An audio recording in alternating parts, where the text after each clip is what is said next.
Hello friends, आज हम लोग ऑप्शन गाइनी के कुछ मल्टीपल चॉइस क्वेश्चंस को करेंगे। फर्स्ट क्वेश्चन है ट्रू कॉन्जुगेट इज। कॉन्जुगेट क्या होता है? Anterior posterior diameter of pelvic inlet जो होता है उसको कॉन्जुगेट बोलते हैं। तो क्वेश्चन है कि true conjugate is lower border of pubic symphysis to sacral promontory, upper border of pubic symphysis to sacral promontory, posterior border of pubic symphysis to sacral promontory. तो total 3 types of conjugate present होते हैं pelvis में। पहला diagonal conjugate होता है, वो 12 centimetre का होता है। दूसरा ऑब्स्टेटिक कॉन्जुगेट होता है, ये 10.5 सेंटीमीटर का होता है। और जो ट्रू कॉन्जुगेट या फिर जिसे एनाटॉमिकल कॉन्जुगेट बोलते हैं वो 11 सेंटीमीटर का होता है। डायगोनल कॉन्जुगेट है, ये lower border of pubic symphysis से सैक्रल प्रोमोनेंट्री तक होता है।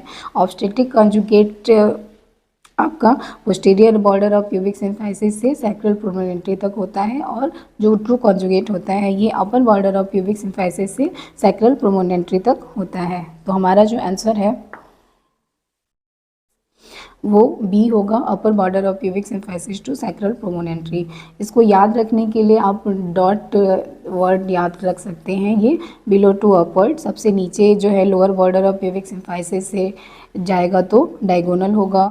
उसके बाद posterior border of pubic symphysis से सैक्रल प्रोमोनेंट्री तक जाएगा, वो ऑब्स्टेटिक कॉन्जुगेट होता है। और लास्ट है टी से ट्रू कॉन्जुगेट, ये upper border of pubic symphysis से सैक्रल प्रोमोनेंट्री तक होता है। नेक्स्ट क्वेश्चन है woman with secondary amenorrhoea with history of curettage for abortion, FSH is 7, then what is the diagnosis. ठीक है, तो उसको सेकेंडरी एमिनोरिया है। डायग्नोसिस में हमारा ऑप्शन है pituitary failure, ovarian failure and uterine synechiae. तो नॉर्मल एफएसएस जो होता है वो 5 से 20 तक होता है। अगर 5 से कम है तो इसे लो मानते हैं, अगर ये 20 से ज़्यादा है तो इसे हाई मानते हैं। तो लो किन किन केसेस में हो सकता है? अगर लो है तो hypothalamus is not producing GnRH, इसका मतलब है कि हाइपोथैलेमस है वो जीएनआरएच का प्रोडक्शन नहीं कर रहा है।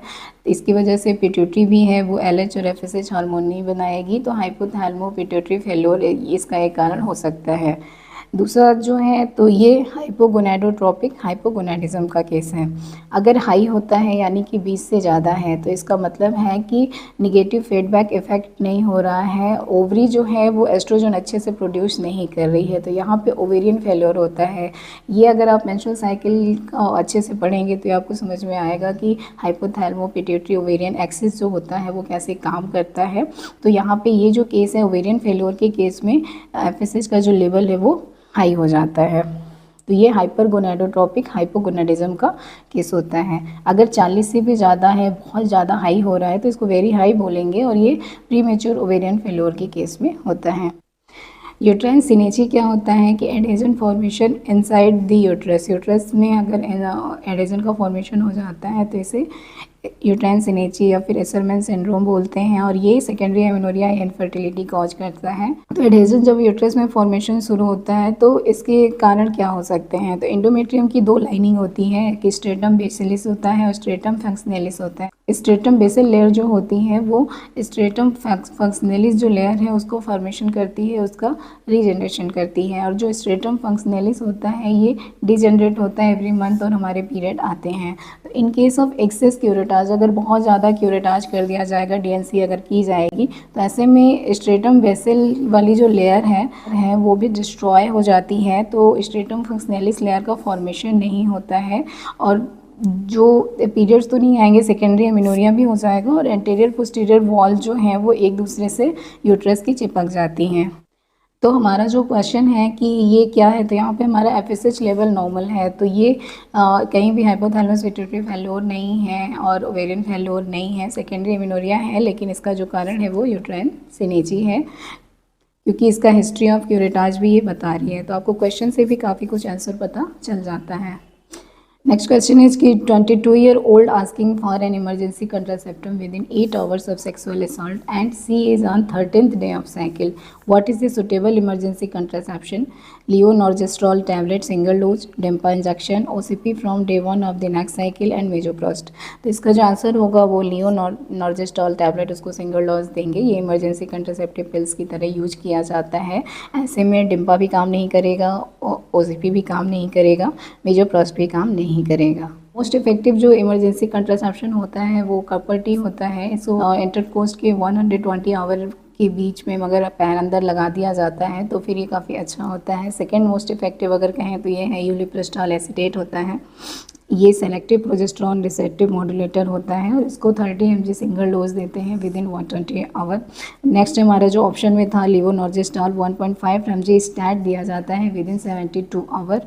मिफिप्रिस्टॉन भी दे सकते हैं, 600 mg का डोज होता है, या फिर सहेली जो टैबलेट आता है आर्मेलोफिक्सिन ये देते हैं। तो हमारे ऑप्शन में हमारे पास सिर्फ लीवोनॉर्जेस्टाल था, तो ये ऑप्शन सही है। A woman who is lactating came to OPD 6 weeks after delivery for checkup and to get advice for contraception. She wants to continue breastfeeding for her child, which is not to be advised. तो यहाँ पे not to भी पूछ रहा है। पहला है combined OCP, progesterone only pills, IUCD and mini pills. तो प्रोजेस्टेरॉन दे सकते हैं, IUCD भी दे सकते हैं, IUCD लगवा सकते हैं, मिनी पिल भी दिया जा सकता है। जो कंबाइंड ओरल कंट्रासेप्टिव पिल्स होते हैं वो ब्रेस्ट मिल्क की फॉर्मेशन को डिक्रीज करते हैं। तो हमारा जो ऑप्शन करेक्ट होगा वो कंबाइंड OCP होगा, क्योंकि इसको लैक्टेटिंग मदर को रिकमेंड नहीं किया जाता है। Most common cause of cervical cancer, CA cervix का मोस्ट कॉमन कॉज क्या है? HPV 11, HPV 31, HPV 16, HPV 33। तो HPV 6 एंड 11 जो हैं वो जेनाइटल वॉर्ड्स के कॉज होते हैं, 16 एंड 18 हैं वो सीए सर्विक्स को कॉज करते हैं, और ये मोस्ट कॉमन इनमें से HPV 16 होता है। HPV 16 squamous cells carcinoma cause करता है और HPV 18 adenocarcinoma of cervix cause करता है। HPV 31 और 33 जो होता है वो सर्वाइकल इंट्रा एपिथेलियल न्यूप्लासिया के लिए रिस्पॉन्सिबल होता है। तो हमारा जो आंसर होगा वो होगा HPV 16, ये जो हमारे ऑप्शन में है। A 30-year-old female came for regular checkup found with uniloculate 6 × 6 cm ovarian cyst. What is your next step in management? CA 125 and follow up, laparotomy and ovariotomy, laparoscopic cystectomy, combined OCP and follow up. तो ovarian cyst जो reproductive age group है उसमें कैसे उसको treat करते हैं? अगर ये 5 सेंटीमीटर से कम होता है तो वेट एंड वॉच करते हैं, फॉलो अप करते हैं, OCP देते हैं।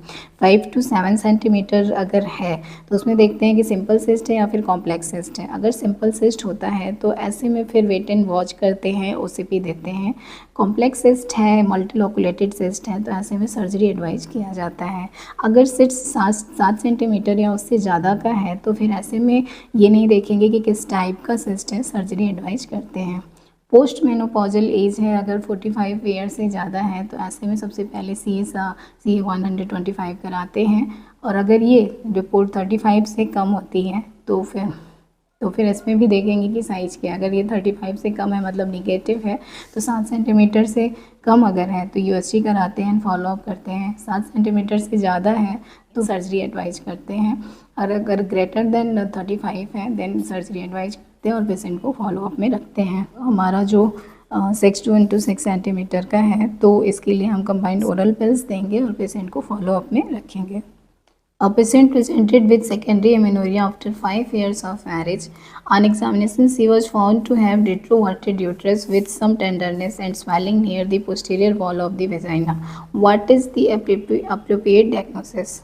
तो एक पेशेंट आती है, उसको सेकेंडरी एमेनोरिया हो रहा है और एग्जाम में पाया गया है कि उसका जो यूट्रस है वो रेट्रोवर्टेड है, टेंडरनेस है और वेजाइना के पोस्टीरियर वॉल के पास कुछ स्वेलिंग भी प्रेजेंट है। तो हमारा डायग्नोसिस क्या होगा?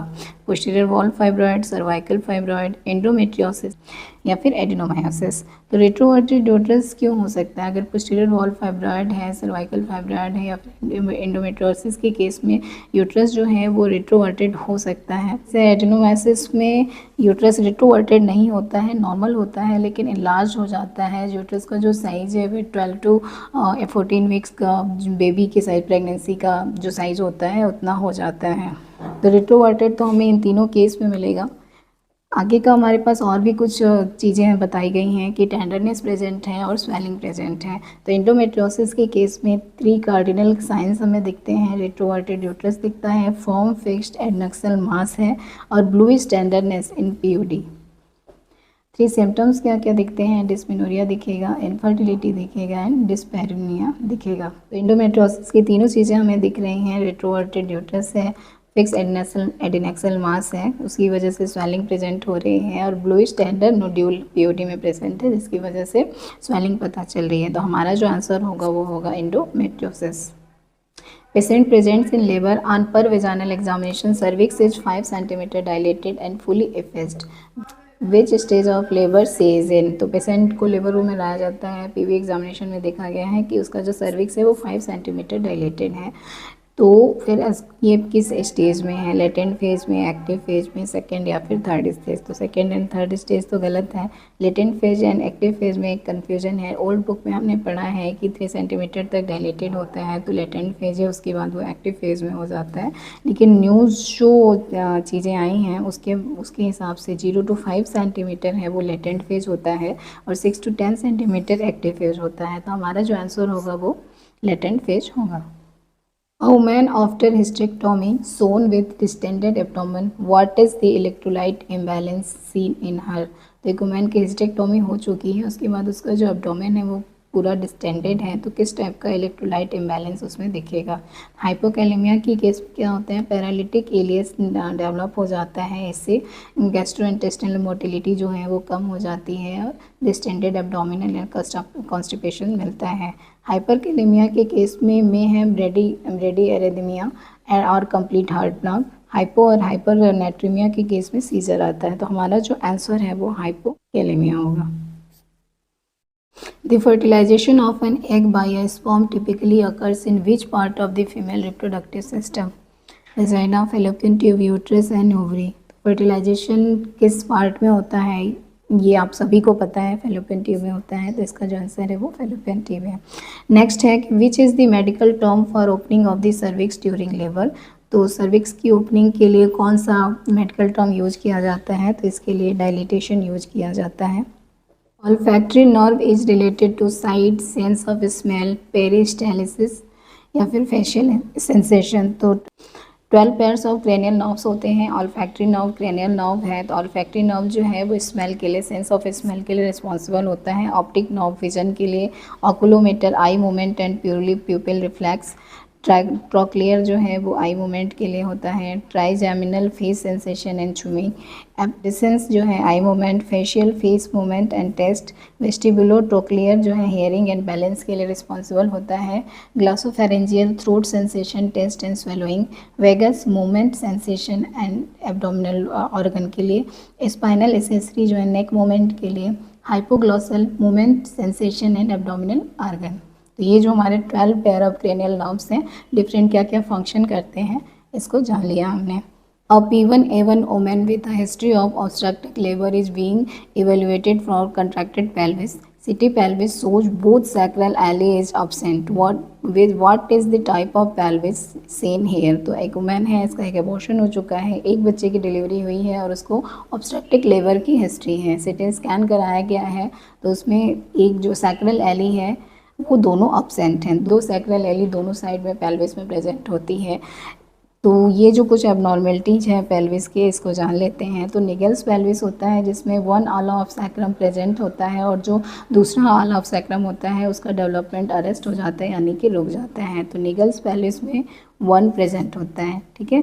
दूसरा है Roberts pelvis, ala of both sides are absent. तो हमारा जो आंसर होगा वो होगा Roberts pelvis, both side of ala हमारे सिटे में नहीं दिख रहा, एब्सेंट है। एक काइफोटिक पेल्विस होता है। ये जो काइफोटिक पेल्विस, इसमें क्या होता है कि सैक्रम जो है, sacrum is tilted backward in upper part and forward in the lower part. तो नैरो हो जाता है और स्ट्रेट हो जाता है काइफोटिक पेल्विस। डायकिटिक पेल्विस जो होता है विटामिन डी की डिफिशियंसी की इस वजह से होता है। जिन बच्चों में रिकेट्स बचपन में हो जाता है, उनकी वजह से उनकी जो पेल्विस है वो डिफॉर्म हो जाती है, सैक्रम फ्लैट हो जाता है और बैकवर्ड टिल्ट हो जाता है। Sacrum is flat and tilted backward. What contribute to the formation of amniotic fluid during the early pregnancy? तो amniotic fluid जो है अर्ली प्रेगनेंसी में कहाँ से आता है? Fetal urine, fetal extracellular fluid, ultrafiltration of maternal plasma, ultrafiltration of fetal plasma. तो early pregnancy में अप टू 12 वीक्स जो है मैटरनल प्लाज्मा की वजह से एमनियोटिक फ्लूइड का फॉर्मेशन होता है। Up to 20 weeks fetal extra cellular fluid आता है एंड आफ्टर 20 वीक्स यूरिन की वजह से एमनियोटिक फ्लूइड बनता है। तो 20 वीक्स के पहले भी फीटल यूरिन का फॉर्मेशन शुरू हो जाता है, ऐसा नहीं है कि नहीं होता है, लेकिन वो बहुत ही लेस अमाउंट में होता है, तो वो एमनियोटिक फ्लूइड को उतना कंट्रीब्यूट नहीं करता है। एमनियोटिक फ्लूइड का जो पीएच होता है वो 7.2 टू 7.6 होता है। स्पेसिफिक ग्रेविटी इसकी 1.010 होती है। ऑस्मोलैरिटी इसकी 25 मिलीमोल पर लीटर होता है। हमारा जो आंसर होगा इसका होगा ultra filtration of maternal plasma, क्योंकि ये अर्ली प्रेगनेंसी की बात हो रही है। A multigravida presents at 34 weeks gestation with premature rupture of membrane. On examination, the amniotic fluid is golden color. Which condition do you suspect here? तो amniotic fluid के colour से हम काफ़ी कुछ का अंदाज़ा लगा सकते हैं। तो यहाँ पे गोल्डन कलर्ड amniotic fluid दिया हुआ है। ऑप्शन है हमारा RH incompatibility, fetal death, fetal distress, intrauterine growth restriction. तो कलर जो है फिर अर्ली प्रेगनेंसी में क्लियर होता है, कलरलेस होता है वाटर की तरह। टॉम्ब के टाइम पे ये टर्बिड हो जाता है, पेल येलो और म्यूकस स्टेट्स जो हैं इसमें प्रेजेंट होते हैं। अगर ये ग्रेनिश है तो ये मिकोनियम के कारण होता है। ग्रीनिश येलो होता है या फिर शैफ्रॉन है तो ये पोस्ट मैच्योरिटी को इंडिकेट करता है। गोल्डन कलर RH इनकम्पेटिबिलिटी की वजह से होता है, तो हमारा जो आंसर होगा वो RH इनकम्पेटिबिलिटी होगा। अगर डार्क ब्राउन है तो ये इंट्रायूट्राइन डेथ को इंडिकेट करता है। डार्क ब्राउन या टोबैको कलर, डार्क रेड दिख रहा है तो ये हेमरेज के कारण होता है। First stage of labour last for hours in primi gravida की बात हो रही है, जिसको मतलब फर्स्ट टाइम बेबी है उसके में फर्स्ट स्टेज ऑफ लेबर कितने घंटे का होता है? 2 घंटे, 8 घंटे, 11 या फिर 6 घंटे। तो फर्स्ट स्टेज ऑफ लेबर की अगर हम बात करें तो ये प्राइमी में 12 से 16 घंटे का होता है, मल्टी में 6 to 8 आवर का होता है। सेकेंड स्टेज प्राइमी में 2 से 3 घंटे का, मल्टी में 30 मिनट यानी 30 मिनट का लगभग होता है। थर्ड स्टेज जो है वो चाहे प्राइमी हो चाहे मल्टी हो लगभग 15 से 20 मिनट का होता है। तो फर्स्ट स्टेज में जो 12 से 16 घंटे होते हैं वो कहाँ लगते हैं? प्राइमी के केस में हम देखते हैं तो लैटेंट फेज में 8 से 10 घंटे लग जाते हैं और इसमें जो कंट्रैक्शन है वो 15 से 30 सेकेंड के लिए आते हैं और हर 15 से 30 मिनट पे आते हैं। नेक्स्ट एक्टिव फेज में 2 से 3 घंटे लग जाते हैं, इसमें जो कंट्रैक्शन है वो बढ़ जाता है, 45 से 60 सेकेंड के लिए होता है और हर 3 से 5 मिनट पे कंट्रैक्शन आते हैं। ट्रांजिशन फेज जो है लगभग 30 मिनट का होता है, ये इसमें जो कंट्रैक्शन है काफ़ी स्ट्रॉन्ग आते हैं, 60 to 90 सेकेंड के लिए आते हैं और हर 2 से 3 मिनट पे आते हैं। तो हमारा जो आंसर होगा वो 11 आवर होगा। Following are the method of induction labour except. तो इसमें से किन किन मेथड से इंडक्शन को लेबर को इंड्यूस किया जा सकता है? Artificial rupture of membrane, methergine, oxytocin, prostaglandin. तो ARM artificial rupture of membrane जो है अच्छा मेथड है यूट्राइन कंट्रैक्शन को इंड्यूस करने का। ARM जब करते हैं तो प्रोस्टाग्लैंडिन रिलीज होता है जो कंट्रैक्शन को बढ़ाता है। ARM करने के लिए एक स्पेशल इंस्ट्रूमेंट एमनियोटॉमी या क्रोचेट हुड का यूज किया जाता है। कोचर्स फॉर्सेप्स से भी इसको किया जा सकता है। मेथर्जिन जो है एर्गाट डेरिवेटिव है तो ये यूट्रस की पोलरिटी को मेंटेन नहीं कर पाता है। अगर आप मेथर्जिन किसी भी पेशेंट को इंजेक्ट करेंगे तो वो अपर एंड लोअर पूरे यूट्रस को एक साथ कंट्रैक्ट कर देता है। तो हमें क्या चाहिए होता है कि यूट्रस के अपर पोर्शन में कंट्रैक्शन हो और जो लोअर पोर्शन है वो डायलेट हो, लेकिन अगर मेथर्जिन देंगे तो ऐसा नहीं होगा, तो इसको डिलीवरी के बाद इंजेक्ट किया जाता है। तो मेथर्जिन जो है हमारा आंसर सही होगा, इसको लेबर इंडक्शन के लिए यूज़ नहीं किया जाता है। नेक्स्ट ऑक्सीटोसिन है, ये भी यूट्राइन पोलरिटी को मेंटेन करता है तो इसको भी इंडक्शन के लिए दिया जाता है। प्रोस्टाग्लैंडिन जो है वो सर्विक्स को रेपेन करता है और यूट्राइन कंट्रैक्शन को बढ़ाता है। तो आंसर हमारा होगा मेथर्जिन।